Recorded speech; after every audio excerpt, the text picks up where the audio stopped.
Everyone loves a Golden Age story. And anime's Golden Age, roughly the 1980s through the late 1990s, is one of the most celebrated chapters in the history of entertainment. Akira, Dragon Ball Z, Neon Genesis Evangelion, Cowboy Bebop. These aren't just great anime, these are cultural landmarks. But here's the thing nobody talks about. Behind every one of those masterpieces was a system that was quietly exploiting the people who made them. And in some cases, it nearly destroyed the very studios responsible for creating them. So today, let's pull back the curtain on anime's most beloved era and talk about the dark truth hiding underneath it. To understand what went wrong, you first have to understand what went right. The 1980s were powered almost entirely by Japan's bubble economy.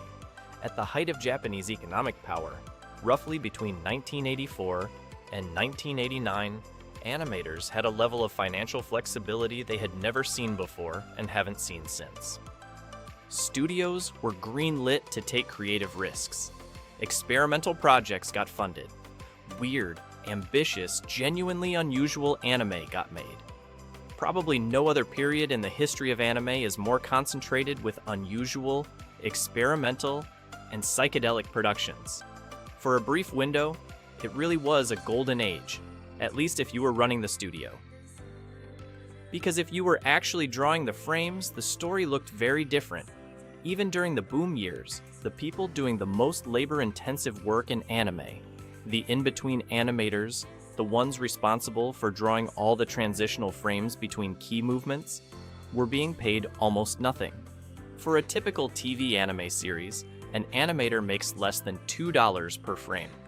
If a newcomer managed to draw 300 frames in a month, their total pay would come out to roughly $550. And drawing 300 frames a month is considered genuinely difficult for someone just starting out. To put that into perspective, the same decade that gave us Akira, a film with a $9 million budget, gave entry-level animators a monthly paycheck that wouldn't cover rent in most Japanese cities. From the industry's earliest days, animators in Japan worked in exploitative environments with low wages. The Golden Age didn't create that problem. It just put a very shiny coat of paint over it. Then came 1991, and the paint started to peel. In 1991, Japan's bubble economy collapsed. Unsustainable economic growth and rampant speculation eroded the financial structure and security of the previous decade. The decade that followed became known as the Lost Decade, a period of stagnation caused by the gradual collapse of the asset bubble and its far-reaching effects. For anime studios, the consequences were immediate. The uninhibited funding of anime production evaporated. The industry was forced to begin focusing more efficiently on marketable shows instead of eclectic, niche productions. The era of funding passion projects and experimental one-offs was over. Now studios had to prove their work would sell before they could make it. Japan's economy crashing meant budgets for studios were cut back sharply. Some anime studios responded by outsourcing their skills to Western animation companies just to keep the lights on. Yes, the same studios that had been creating some of the most ambitious animated films in history were now drawing episodes of Western cartoons to survive. It wasn't glamorous, but it kept people employed. Still, the creative momentum of the Golden Age didn't disappear overnight, and in 1995, a studio called Gainax proved that.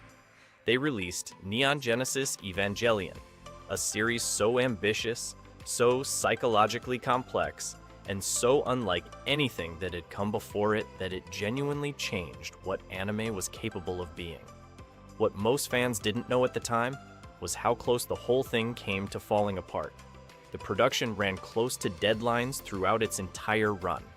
By the 13th episode, the series had deviated significantly from the original story, and the initial project was abandoned. The number of monsters in the series was cut nearly in half from what was originally planned. According to director Hideaki Anno, despite Gainax being the lead studio, the company had inadequate materials and staff for the full production of the series, and it got worse from there. The main sponsor for the show pulled out of production entirely near the end, leading to the creation of one of the most controversial finales in anime history. The term Gainax Ending, now used across the entire internet to describe any finale that feels unresolved or abstract, was essentially born out of a studio that simply ran out of money. Fan outrage against the final episodes reached such intensity that Gainax's offices were vandalized. Anno himself received death threats, which disturbed the already deeply depressed director to the point that his friend Hayao Miyazaki had to personally urge him to take a break. And then came the part that nobody saw coming. Evangelion was a massive financial success. Global revenues eventually surpassed $2 billion. For a studio that had been scraping by for years, it must have felt like winning the lottery. In the wake of Evangelion's success, Gainax was audited by the National Tax Agency on suspicion of tax evasion on the enormous profits generated by the franchise. The results of that audit were damning. Gainax had concealed approximately 1.56 billion yen of taxable income, hiding it through payments to related companies before immediately withdrawing 90% of the funds and storing them in safe deposit boxes. The company's president and accountant were both arrested and later jailed. The studio that gave the world one of the most celebrated anime series of all time ended up in criminal court over it. Gainax would limp along for another 2 decades before finally filing for bankruptcy in 2024. The mounting debts meant it failed to pay royalties, was no longer able to participate in production committees, and executives and talent continued to leave. Now, Gainax is an extreme example. But the pressures that broke Gainax weren't unique to Gainax. From the 1990s onward, anime production shifted away from studio control and toward producer control. As anime turned into a worldwide home video commodity, the number of TV productions grew explosively. More anime, faster, on smaller budgets. And the people at the bottom of the production chain, the in-between animators, absorbed the pressure. Surveying 759 animators, results showed that 84% reported working more than 8 hours a day, and nearly 16% worked more than 350 hours in a single month. That's not a typo. 350 hours in a month that only has around 700 hours total. One industry insider described it plainly. It's not a tough industry. It's an illegally harsh industry. They don't pay you even remotely minimum wage, and they overwork you to the point where people are vomiting at work and going to the hospital. And yet, the anime kept coming, because the passion was real. When animators were asked why they continued working under those conditions, 65% said it was because the job was fun.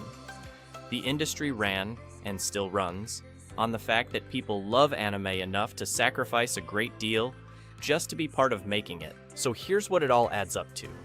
The golden age of anime was real. The creativity was real. The masterpieces were real. But the system that produced them was built on underpaid artists, studios operating on the financial edge, and a bubble economy that was always going to burst. For producers, and as a business, it was a golden age.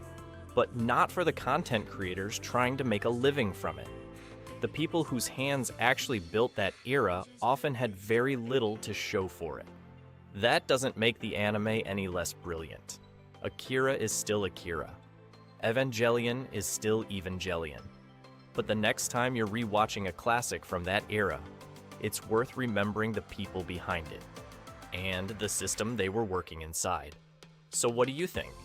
Does knowing the dark side of the Golden Age change how you see it? Or does the work speak for itself regardless of the conditions it came from? Let us know in the comments below, and subscribe for more from Screen